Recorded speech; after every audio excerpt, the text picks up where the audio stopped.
Good morning, Trinity. Good morning. It's good to see you here today. Very, very, very much so. If you are here in person or online, we want to say welcome to Trinity Church. Do we have any Indiana Fever fans out there? Come on, it's okay to get a little excited about women's basketball. It's okay. All right, it's pretty exciting. Friday night, Caitlin Clark had a triple-double. Do y'all know what a triple-double is? Okay. We're talking about double digits in 3 different categories. So she had 26 points, 10 rebounds, and 10 assists. Now this puts her second all-time in the WNBA for triple-doubles. That's pretty cool. So I started thinking, for a church, what's a triple-double? What's our triple-double? How about this? I got thinking about this. How about we have double digits salvations? Yeah. Come on, we get excited about that, right? Double digits baptisms. Come on, let's get excited. And double digit new members. How about that's something that's way better than points and rebounds and assists, right? So let's have our own triple double. All right, that'd be like super, super cool. Okay, very fun. As you know, we've been talking about discipleship in the family. This is part 3 of discipleship in the family. And one of the things that's really nice about kind of speaking about it every week is I can just stop wherever we need to stop and then just pick it up the next week. So I actually don't think we're going to finish again this week. Okay, so we're going to kind of continue to work our way through this. And then next week, Jacqueline has she's going to talk about our small groups ministry and the importance of discipleship through small groups, the importance of discipleship in the church, specifically through small groups. We're going to have a small groups emphasis because we want everyone to be a part of a small group, because we believe that is another way that you can grow in your faith by what? Sharpening one another. Okay? Be in close fellowship with other believers so that we are sharpening each other. Okay, so we're going to talk about that. And then, surprise, surprise, one of the missionary families that we're going to be partnering with is Chris and Esther Chapman. And Chris and Esther Chapman have been in Indonesia for years, in Jakarta, Indonesia. And I've told a few stories about Chris. He grew up in my youth group way back in the day. And he is now joining Global Partners, the Wesleyan arm of the missions. He's now joining Global Partners, and they are in Amman. They're in Jordan doing language training. I shouldn't tell you specifically where they're at. Sorry about that. But guess what? They're going to be here. And they're going to come and visit us here at Trinity. He has his last interview with Global Partners here in Indianapolis, and then he's going to stay. Their family's going to stay with us, and I've asked him to preach on the 23rd about evangelism. He has a gift of evangelism. Okay, so it's going to be really interesting coming from his perspective about evangelism. I'm super excited about that. Then we'll jump back into that's the 23rd. On the 16th, we will wrap up discipleship in the family. Thank you. No promises, right? Okay, we'll wrap up discipleship. Then Chris and Esther will be here the 23rd. Then on August 30th, super excited about this, we're going to dive into the scripture, take it verse by verse with Paul's prison epistles. So we'll start in the book of Ephesians starting August 30th. That will take us all the way up to Thanksgiving. Okay? So during that series, bring a physical Bible. Okay, that'd be really cool because we literally will read it together. We'll kind of walk through it together. And then Philippians 1 will be the Sunday before Thanksgiving, because Philippians 1 is all about giving thanks. It's about being thankful. I mean, whoa, what a great transition then into Thanksgiving. Okay, so that's where we're headed. Okay, we good with that? Yeah. All right, so far, we've talked about a lot of different stuff with discipleship in the family. And one of the things that we know for sure that you've experienced and I've experienced it, even if you don't have children, if you are teenagers or if you're single or whatever that case might be, you were a son or a daughter, okay? And so you know this to be true, that the whole idea of parenting well is hard.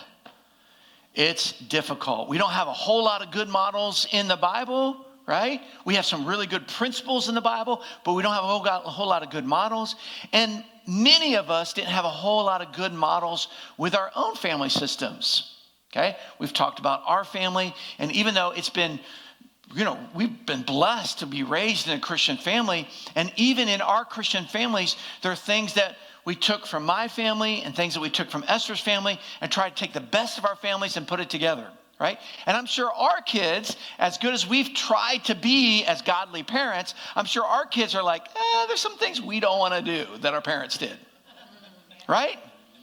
Okay, we're all like that. And yet, if we're not intentional about like putting processes in place, and even like how do we actually disciple our kids on a daily, weekly basis, unless we're intentional with that process, it does what? It falls by the wayside.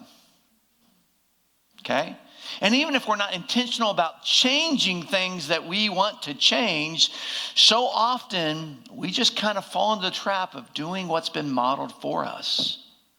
Whether that was good, and sometimes not so good. Y'all with me? Yes.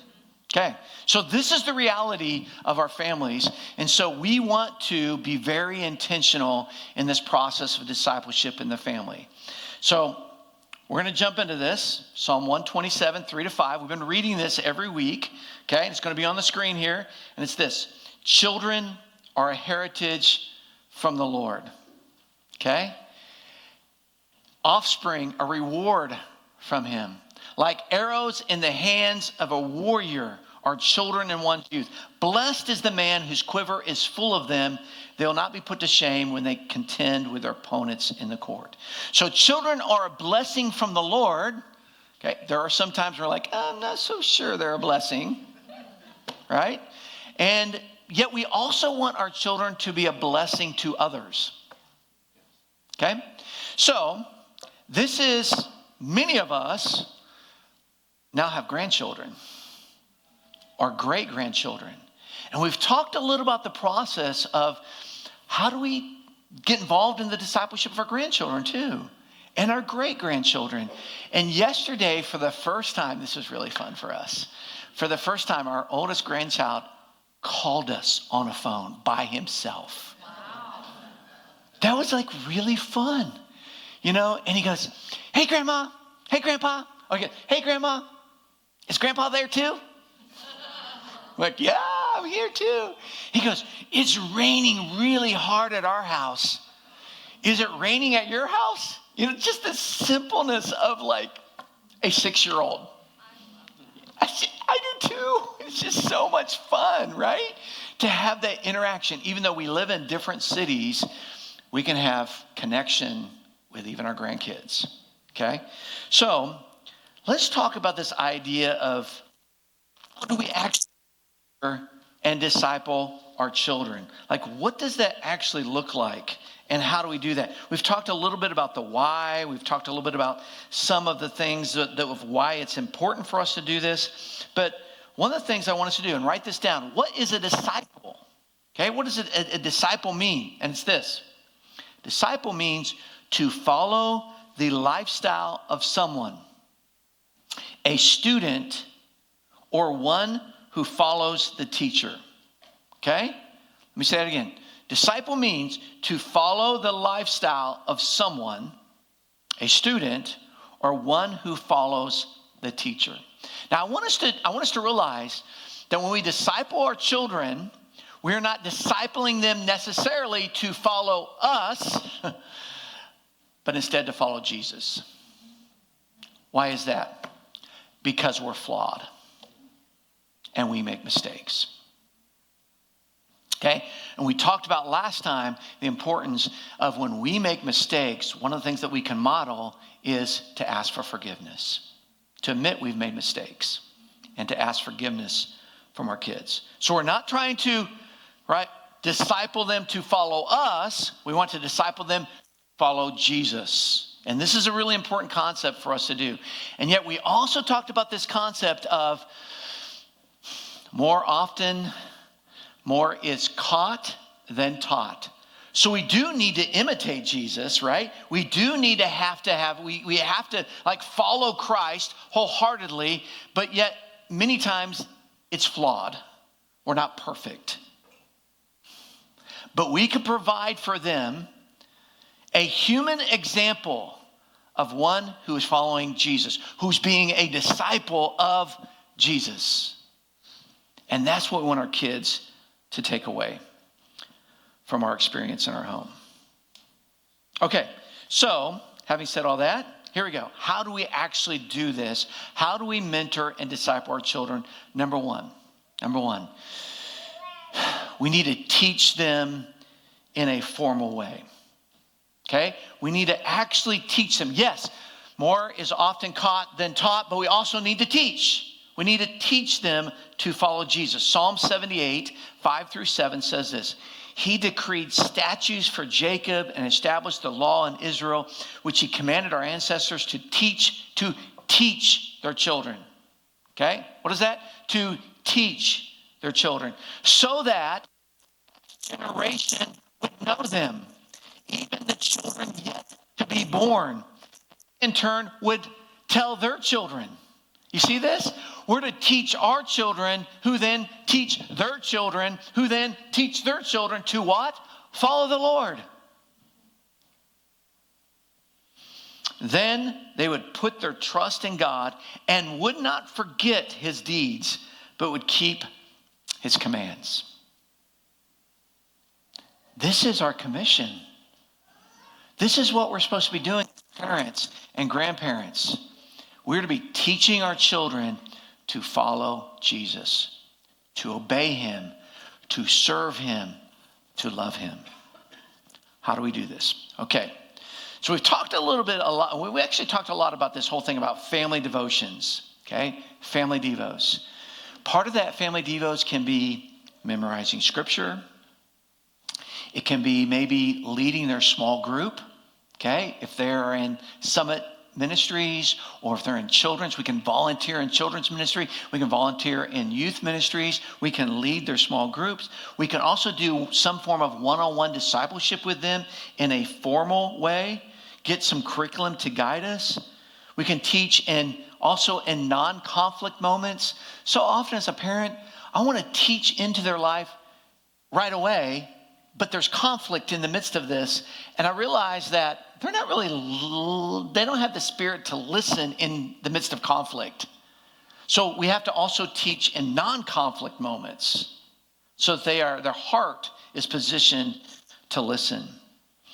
And we have to use repetition. Even educators say that we need to say things and even do things with them at least 6 times before it even begins to sink in. So we also need to help them discover their gifts, which then help define their purpose in life, and then teach them how to have their own devotional time. Now, how does this happen? Now, we tried all kinds of stuff, okay? Now, you got to realize, there's 30 years of parenting between the oldest child and when the youngest child leaves our house, okay? So there's about 30 years here. So I don't want you to feel overwhelmed because we've tried all kinds of stuff, okay? And so this is 30 years of things that we've tried, okay? We learned, for us anyway, that 6 a.m. was just not a good time. We had 5 teenagers in our home for about a period of like 8 or 9 years because the twins sat right in the middle, okay? And I don't know about your teenagers. Our teenagers at 6 a.m. were like zombies. I'm sure y'all are not zombies at 6 a.m. You probably love 6 a.m. You're probably excited. You probably wake up, woo, let's have family devos, let's go. No. Ours is 6 a.m. So what worked for us? See, every family has to experiment to kind of figure out what works for you. What works for your family? How does that work well, okay, with your family? And for our family, we just figured out that dinner was a time in which we wanted to have at least one meal together as a family, okay? And for us, that became dinner time. Now, You having kids involved in different stuff? School, band, choir, sports. And it's so demanding, isn't it? It's crazy how demanding those kind of extra activities are. Golf takes forever to play. You know, what in the world? Okay? You can't play 9 holes, you got to play 18, right? It just takes so much time. So here's what we figured out for us, and this wasn't done perfectly, okay? But we wanted to have dinner together 4 to 5 nights a week. That might be at 5 p.m. or it might be at 9 p.m. Okay? But we wanted to prioritize that. Instead of being the taxi service and running through the drive-through, come on, you've done this, running through drive-through and throwing Taco Bell in the back seat, you know, hey, eat this while we run to soccer practice, you know, or on the way home. Life is crazy, okay? And one season of our life, this is crazy. In one season of our life, we had 12 to 17 basketball games every week. That was terrible. Okay, I got a window of what hell looks like. Okay, and we would try to divide and conquer, you know what I mean? And just try to get to, and some weeks you're just like, can you just take our kid? Like, we can't get to everybody, you know? In fact, can you just adopt him? You know, we're begging people to take them on this road trip, you know, because they got a basketball game that's 3 hours away, and we got 3 other kids who have basketball games in the city. What do you do? Like, it's so hard to figure those things out. So we just decided 4 to 5 times a week, we want to have dinner together, and at the dinner table, we're going to have family devotions. That became our family sanctuary. Okay? Now, we did highs and lows at the dinner table. We have 9 people sharing. That takes a while. Okay? We do highs and lows, and then because Esther is home, and there was a big portion of all of our kids' lives where we did some homeschooling, and then we threw them in the public schools, and we did some of that. And so Esther was really pouring into the kids in a lot of different ways spiritually, right? And so it was really important that we talked about this. It's really important that I would lead the family devos at the dinner table, because she was already pouring into their lives spiritually, and the kids need to hear and see my heart too. Now, when they became teenagers, then we could kind of rotate who led, who read, who, right? Which became really fun.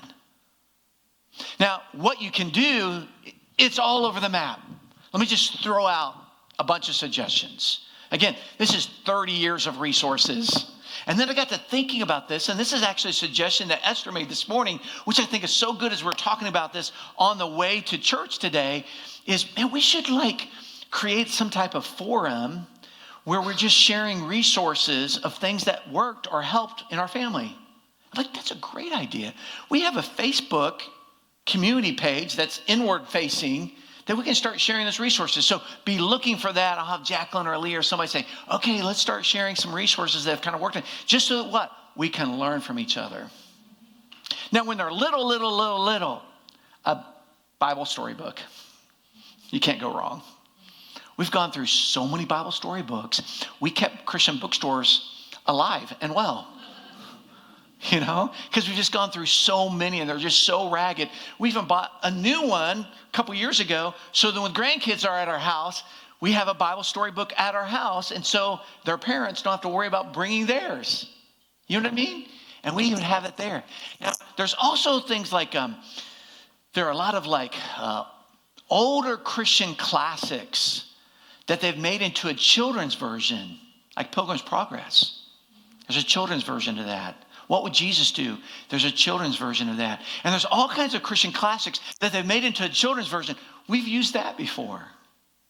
When our kids were older and they were more teenagers, remember those 12 goals we had for our kids? We used that as a pad each week, we'd talk about one of those goals and dive into the scripture together to look at that. Chronicles of Narnia has all kinds of spiritual analogies. We use that as curriculum. In fact, Esther used that as homeschool curriculum for two of our girls when they're in like 7th and 8th grade. There's a whole homeschool curriculum built around the Chronicles of Narnia. How fun is that? Right? And then you talk about those spiritual analogies, because one of the things that you want to help teach your kids is for them to see God in all of life.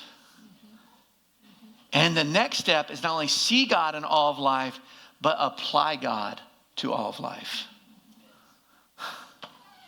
So if they're playing sports, how do you apply God to your sport? It's simple things, like being a gracious winner and a gracious loser.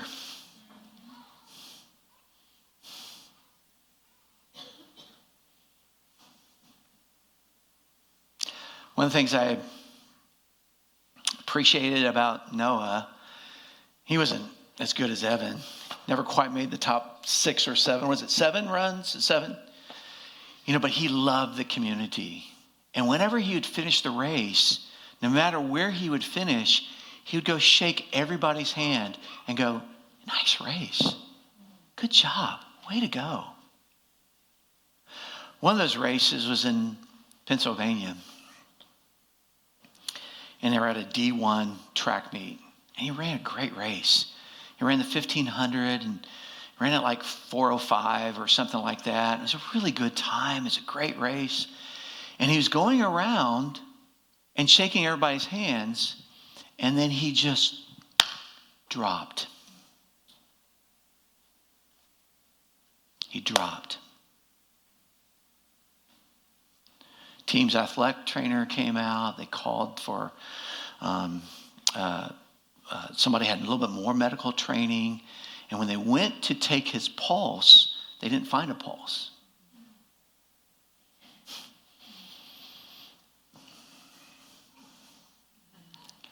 It's scary. They did like 53, 55, something like that, chest compressions on the track as however many people, 1,000 people looked on. And finally, that 53rd time or whatever it was, it's like he's lying flat on his back and he's just like, and he sits up. And the first words out of his mouth was, "Hey, how did Jared do?" His teammate in the next race. And you're like, what's wrong with this kid? You basically died on the track. And he was still thinking of others. We got a call. And it was from his Coach Foss's cell phone. And we're like, "Ooh, Coach Foss is calling." Well, that's weird.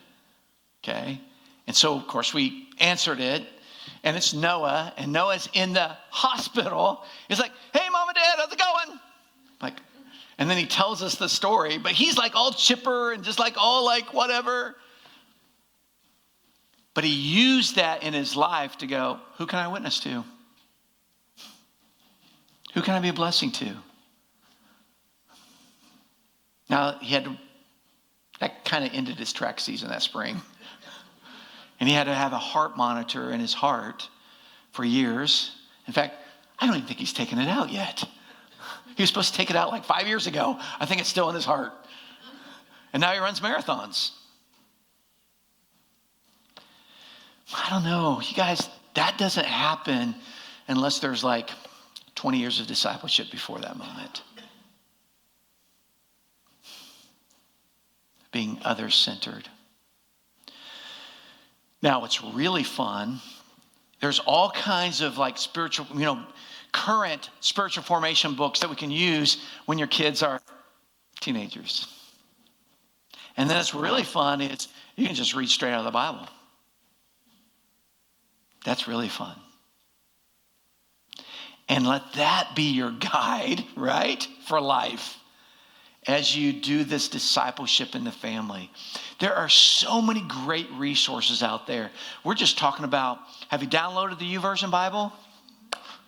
Like probably almost all of us have the YouVersion Bible on our cell phones, right? And they have all kinds of great devotional plans for families on the YouVersion Bible. In fact, our niece is one of the architects of the YouVersion Bible. And y'all know there's now what? Over 1 billion downloads worldwide of the YouVersion Bible. Like, whoa, wow, that is incredible. The Bible is getting into places and spaces where the gospel is not allowed, but God is present.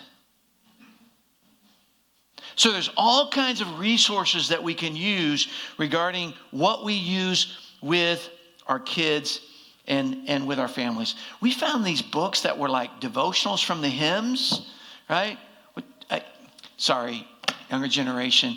There's these songs called hymns that we used to sing in church, okay? Come on, I'm having fun a little bit, right? And then he's looking at like, what are you talking about? Yeah, he literally went, right? And so what it does is it gives the background of how and why the hymn was written. How fun is that? We used that for a season of life and then sang the hymn together because we weren't singing them in our church. So why not sing that hymn together in our little family devotional time? So there's all kinds of resources that we can use.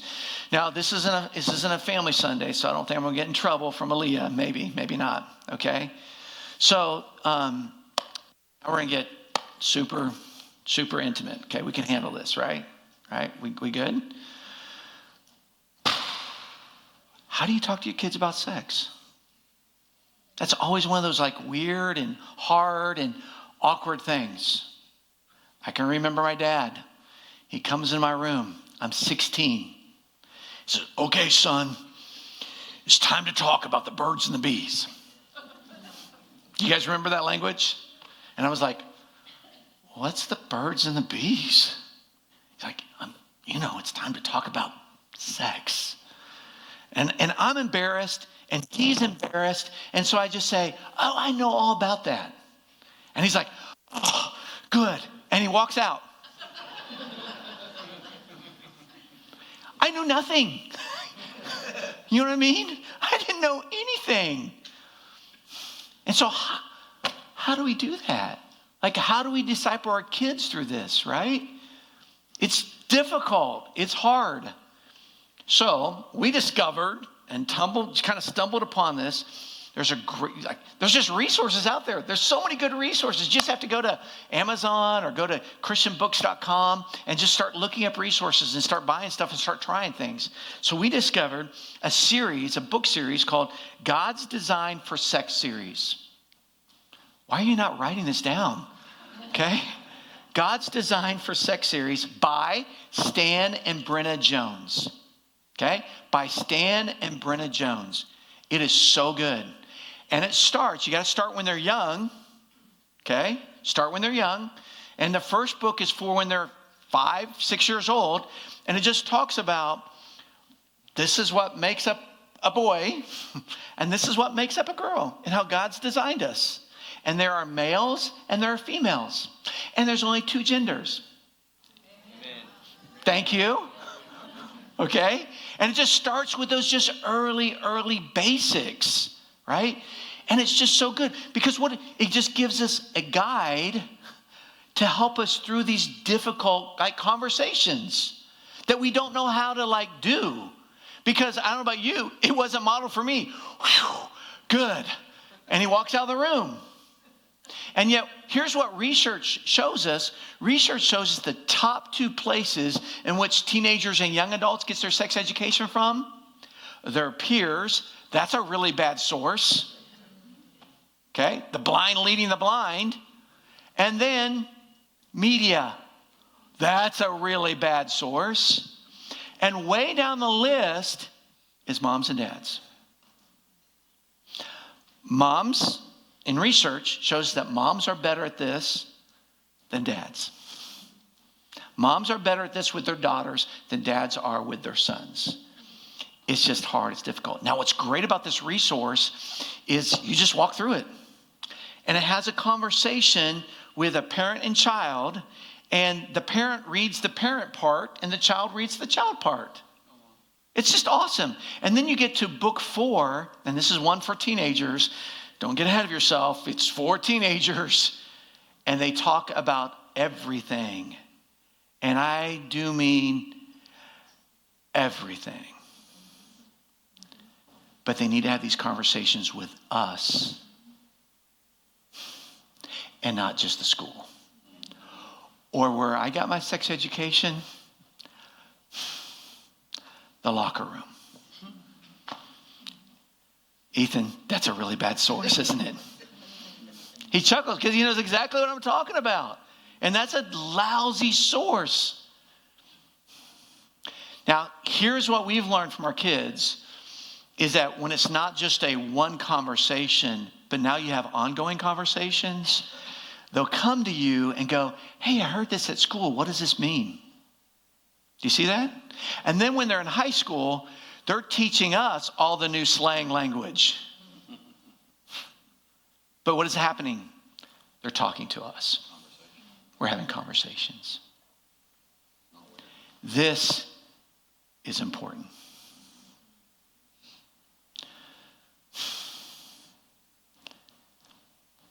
Are we doing okay? Can y'all handle this? Because if you can, I'm going to go a little further.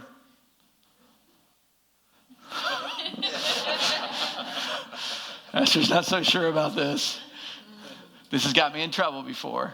College students love this story. So our oldest, Trey, we're going through these books, okay? And we homeschooled him through 4th grade, okay? And so, he's pretty sheltered. So we're like, okay, we're going to put him in the public school in 5th grade before we get to middle school. Okay, so 5th grade, okay, here we go.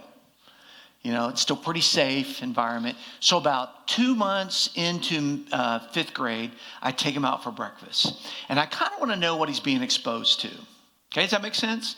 And so I take him out for breakfast and I said, hey, Trey, have you heard any cuss words? And he said, and this was a good sign, he says, Dad, what's a cuss word? And I didn't know how to explain it.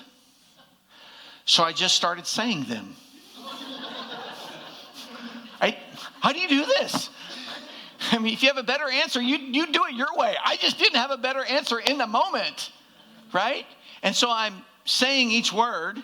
He's like, no. And I said, what about the Lord's name in vain? Oh, yeah. He knew what that was. Oh, yeah. People said, that's not good, Dad. No, it's not. No, it's not. Right? And then I think, I'm good. I don't have to bring up the F-bomb. Okay, I'm good. And there's silence for a few seconds, and he's looking off in space. And then he just says, Dad, I'm not going to say the word. He said the whole word. He says, Dad, what does F-U mean? But he said the words. The innocence of a 10-year-old. Now, I try not to let my jaw drop. Or where in the world did you hear that? I try to stay calm, right? And when I finally composed myself, I said, son, where'd you hear that? Is that something, you heard from some of your students at school? He says, no, it's engraved in the bathroom stall. And every male in this room who's ever been to a public restroom goes, oh yeah, that's right. So then I had a conversation with my 10-year-old at breakfast of what it literally means and then how people use it. And here's his response. Dad, that doesn't make any sense. He's right. He's right. We can have those conversations because it wasn't the first conversation. Does that make sense? Now, let me tell you about family devos.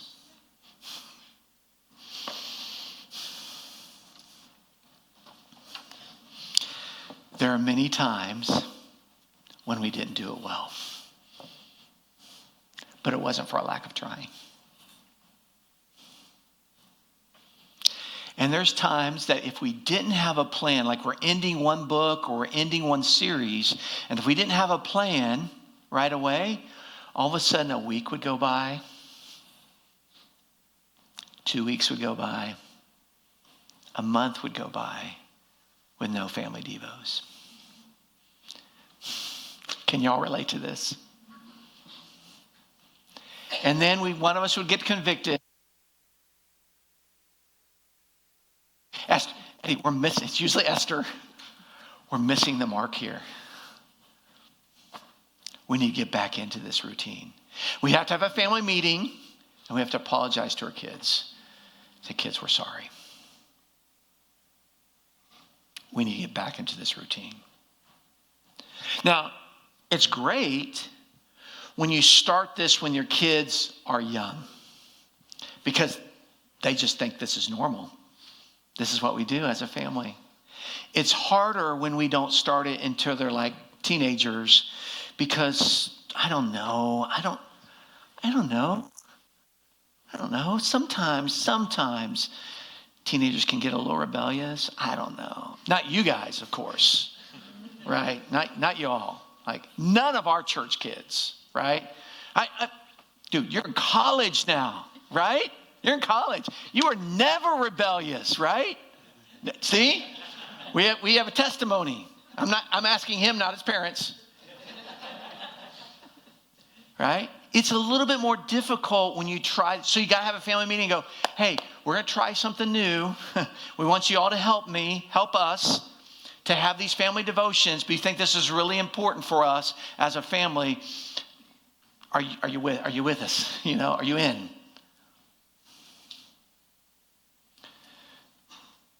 But don't give up. Stay at it. Because the formation in their lives of following Jesus happens or can happen in these family devotional times. Whether it's before they go to bed, whether it's at the dinner table, or whether it's 6 a.m. Okay. What in the world?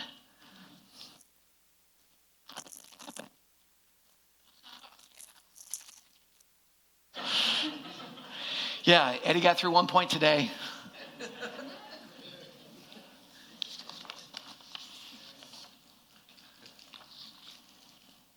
Can we do just one more? Okay. Number 2. We want to do things with our children that we want them to apply to their life. Okay? And part of this is what we call life on life discipleship. So we got to model what we want them to learn. 3 John 4 says, I have no greater joy than to hear my children are walking in the truth. So here's what we've also kind of discovered a little bit is I have a good friend who wrote a book, Why Do Christian Teenagers Rebel? And they rebel for a lot of different reasons, but in his research, he discovered the number one reason is because they are raised in families that go to church. They go to church, but their parents live a different lifestyle Monday through Saturday. And there's hypocrisy in the home. And this generation of teenagers, they will call it out as hypocrisy, and they rebel against Christianity. They don't like that. They want us to be real and genuine. Therefore, it's really important that Monday through Saturday, we live the Christian life. We actually live it out.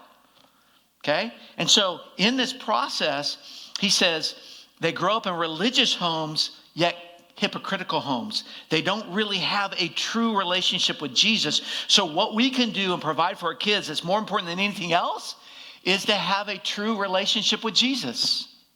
That's transparent. We need to follow Jesus, be of our word, and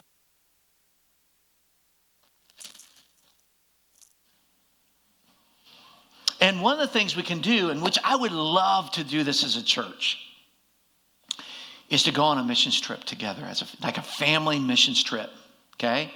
Or we work in the nursery together as a family, or we volunteer here at church in some capacity together as a family. We serve in the church together. We serve in the community together. We eat dinner together. We play sports together. We do things together that will allow for teachable moments.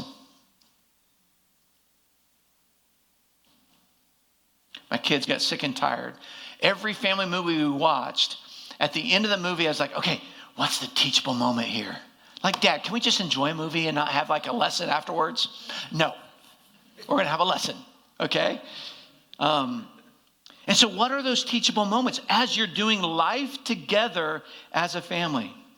And when we're at home, and this is one that my wife reminds me all the time, we need to be home, not just physically, mentally, emotionally. So turn off the technology, especially during meals. Have a technology basket that everybody puts their cell phones in that basket. Oh, teenagers are going to hate me after this one. Okay, phones are off. Technology basket, no phones, at least during dinner. Okay, and I think some of our greatest talks and discussions with my children are actually at bedtime. In that elementary age or preschool age where you still tuck them in bed. Do you know what I'm talking about? Where you still tuck them in bed. And our two youngest girls are like, I want to tuck them in bed. Like, this is a blast, right? And so they went to bed earlier than our 5 oldest children because they're still pretty little and young. And so I would go tuck them in bed. And they knew how to get it, Dad, man. They knew the routine. And here's the deal. They go, Dad, here, lay on the floor and we'll play with your hair. Oh, okay. And then they would just talk. Man, they just talk. And I mean, I don't know about you. Girls can talk. Okay? And my 2 youngest girls, they can talk. And so they're talking like crazy. And I know it's supposed to be bedtime, right? And they're supposed to get in bed and they're supposed to go to sleep. But guess what? They're talking to me. So I let them talk. Now, eventually, as they're playing with my hair, I fall asleep. And Esther will come into the room and she finds me asleep on the floor and the girls are playing. And they're like, girls, did you put Dad to sleep again? Uh-huh. But the key of that is what? Having conversation with your kids.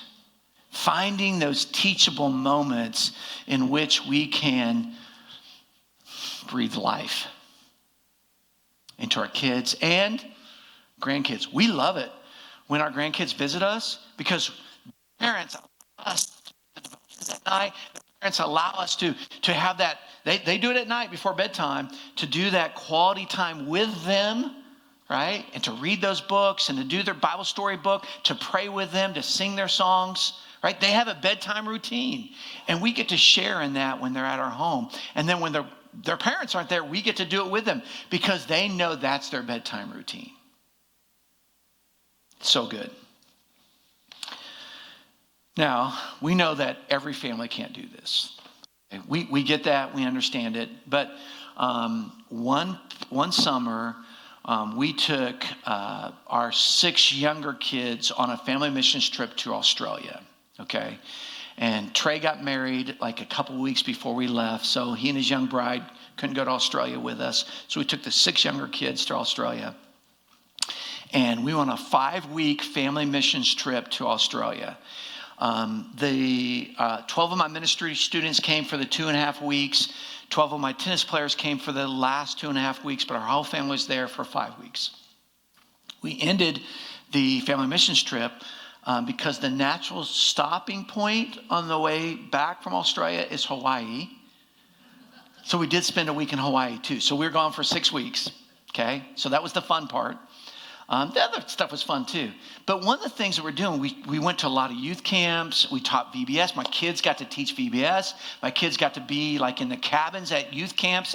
Some of them were at an age in which they were participating as campers. Some of them were at an age where they're like counselors in the cabins, which was incredible. So here's what happened. At 6 a.m., the leadership would meet of the camp at 6 a.m. Why would they meet at 6 a.m., by the way? At a youth camp. It's terrible. And so we're at this leadership thing at 6 a.m. and it got to be a Wednesday night, and the camp director says, okay, it's Wednesday night. And we all know what Wednesday night means. And I said, I'm the camp speaker. And I go, what's Wednesday night mean? He goes, Wednesday night is cry night. And I wanted to manage his expectations. And I said, whoa. I knew I was going to speak on that night. Whoa. Nobody's crying tonight. That's stupid and arrogant. As if I control it. Because I'm the speaker. Duh. No one's crying tonight. Okay? And I get down to the end of the message, and I don't know what I said or what happened, but I saw all the pastors get up and start moving to the front. I'm like, why are they moving to the front? What did I say? I don't even remember what I said. Must have been the Holy Spirit. So the pastors get up and moving to the front. And I'm like, whoa, what do I do now? What do I do now? What do I do now? And the Holy Spirit said, Eddie, they need pastors. Give a call to ministry. I said, okay, pastors are going to stand up front. And if you feel the Lord leading you to full-time ministry, I want you to come forward, find your pastor. They're going to lay hands on you and pray for you. And I said, Esther and I will be up front right here too. So if your pastor isn't here, come to us and we'll pray for you. And so the line, they had a middle aisle, and the line in the middle aisle was like all the way back to Chris. And so we're praying for a student, and we get done praying, and we see the next person in line. I'm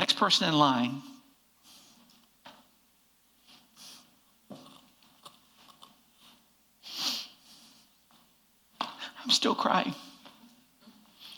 Is our son Noah. And he's a teenager. And he's just grinning at us. And he comes forward and he says, Mom, Dad, will you pray for me? I believe God wants me to be a pastor. Wednesday night's cry night. What did I say? Nobody's crying tonight.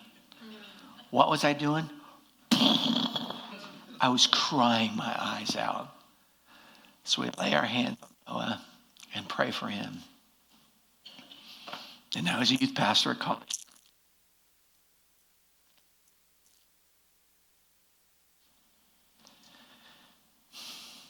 Service gets over. I'm drying up my eyes. Everybody leaves. I'm finally walking from the front of the altar back to the back. And at the very back, new shoes, by the way, that's where I tripped. It's my back to school shoes. Do you guys get back to school stuff? Like clothes? Have you ever gone shopping? You all excited? Okay, cool. You like my new shoes? Okay, cool. All right, my back to school shoes. And then all the way in the back, Mariah was sitting about right here. And Mariah was in middle school. And she's crying. And I'm like, Mariah, what's up? How are you doing? Like, what's going on? She goes, Dad, I feel like God's calling me to medical missions. I'm like, oh, baby. And guess what I did? I cried all over again. Remember, no one's crying tonight, okay? Stop crying, okay? Nobody's crying tonight. And the floodgates is flowing again, and I'm crying all over again. These kinds of things stick with kids. They stick with kids.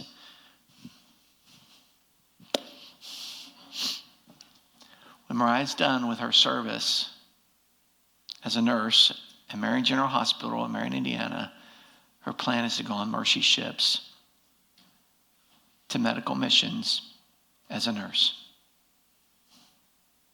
Remember, we want to get our kids and grandkids in places and spaces where the Holy Spirit can work on their heart. Remember that. Yes, that's church. Yes, that's Summit on Sunday nights. Yes, that might be a family missions trip. Yes, that might be family devos at dinner, right?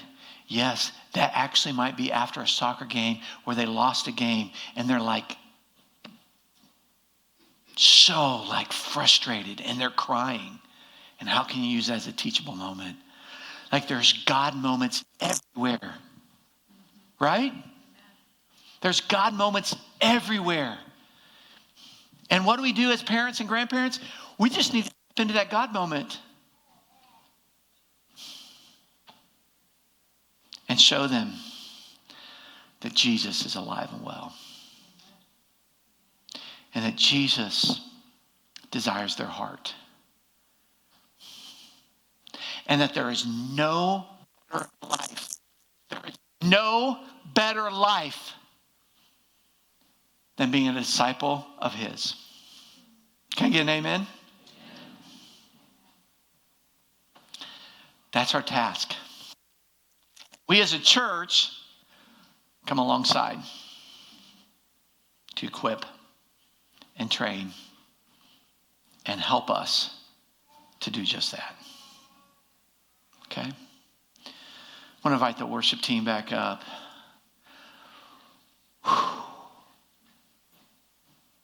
I got through point 2. We'll pick it up later, okay? But this is fun. Are you having fun yet? Okay? And I hope we're just like adding to our tool belt of things that we can do to make this a reality in our homes. Because our homes need to be one that bring glory and honor to Jesus. Both outwardly to the world and inwardly to our own kids and grandkids and great-grandkids. And teenagers, I want to also once again say you're a vital part of the spiritual formation of the family. Passionately follow Jesus. And you inspire your parents and your grandparents to do the same. Okay?